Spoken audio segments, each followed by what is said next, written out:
ஒடிசா மாநிலத்தைச் சேர்ந்தவர் பிரகலாத் சர்தார். இவர் தன்னுடைய முதல் மனைவியை பிரிந்து மேற்கு வங்கத்தைச் சேர்ந்த கணவரை பிரிந்து வாழும் பிங்கி என்பவருடன் குடும்பம் நடத்தி வந்திருக்காரு. பிறகு பாத்தீங்கன்னா பிழைப்பு தேடி பிரகலாத் சர்தாரும் அவரின் மனைவி பிங்கியும் சென்னையும் வந்திருக்காங்க. சென்னை சைதாப்பேட்டை மேற்கு ஜோன்ஸ் ரோட்டில் உள்ள மாந்தோப்பு பெண்கள் மேல்நிலைப் பள்ளியில நடைபெற்று வரும் கட்டுமான பணியில் இருவரும் ஈடுபட்டு வந்திருக்காங்க. 28ஆம் தேதி பாத்தீங்கன்னா இரவு பிரகலாத் சர்தாருக்கும் அவரின் மனைவி பிங்கிக்கும் இடையே வாக்குவாதம் ஏற்பட்டிருக்கு. அதை அவர்களோடு வேலை செய்யும் வடமாநிலத்தவர்கள் சமாதானம் செய்து வச்சிருக்காங்க. அதன் பிறகு பிரகலாத் சர்தாரும் அவரின் மனைவி பிங்கியும் அறைக்குள் சென்று கதவை பூட்டியிருக்காங்க.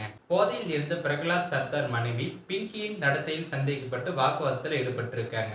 அதோடு பாத்தீங்கன்னா பிங்கியின் கழுத்தையும் அவர் நெரித்திருக்காரு. இதில் ஆத்திரமடைந்த பிங்கி காய்கறி வெட்டும் கத்தியால பிரகலாத் சர்தாரின் கழுத்தை அறுத்தும் இருக்காங்க.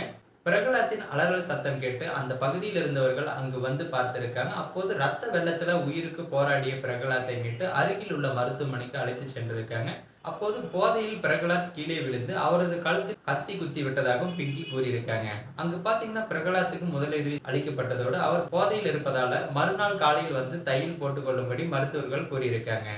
அதனால பிரகலாத்தை பிங்கி மற்றும் அவருடன் சென்றவர்கள் அழைத்து வந்திருக்காங்க. அறைக்குள் படுத்திருந்த பிரகலாத் சர்தாருக்கு அதிக அளவில் ரத்தம் வெளியேறியதால பாத்தீங்கன்னா அவரின் உடல்நிலை மோசமாகி இருக்கு. இந்த சம்பவத்துல பிங்கி அங்கிருந்து தப்பியும் சென்றிருக்காங்க. அப்போது வீட்டுக்குள் சென்ற மேற்கு வங்கத்தைச் சேர்ந்த பப்ளு குமார் ஜனா உயிருக்கு போராடி கொண்டிருந்த பிரகலாத் சர்தாரிடம் விசாரிச்சிருக்காங்க.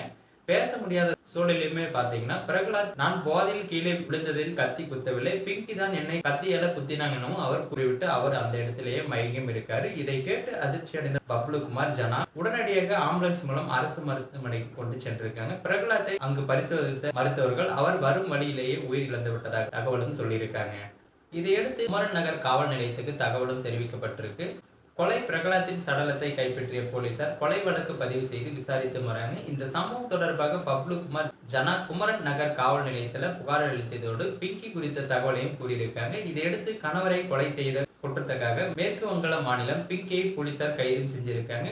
குற்றச் செயலுக்கு பயன்படுத்திய காய்கறி வெட்டும் கத்தியையும் போலீசார் பறிமுதல் செய்திருக்காங்க. இந்த சம்பவம் பாத்தீங்கன்னா அந்த பகுதி மக்களிடையே பரபரப்பை ஏற்படுத்தி இருக்கு. மேலும் இது போன்ற குற்ற சம்பவங்களை குறித்து உடனுக்குடன் செய்திகள் தெரிஞ்சுக்க நினைச்சா மறக்காம நமது சேனலை சப்ஸ்கிரைப் பண்ணுங்க, பெல் ஐக்கானை கிளிக் பண்ணுங்க. அப்பதான் நம்ம போடக்கூடிய வீடியோ உங்களுக்கு உடனுக்குடன் நோட்டிபிகேஷனா வந்து சேரும்.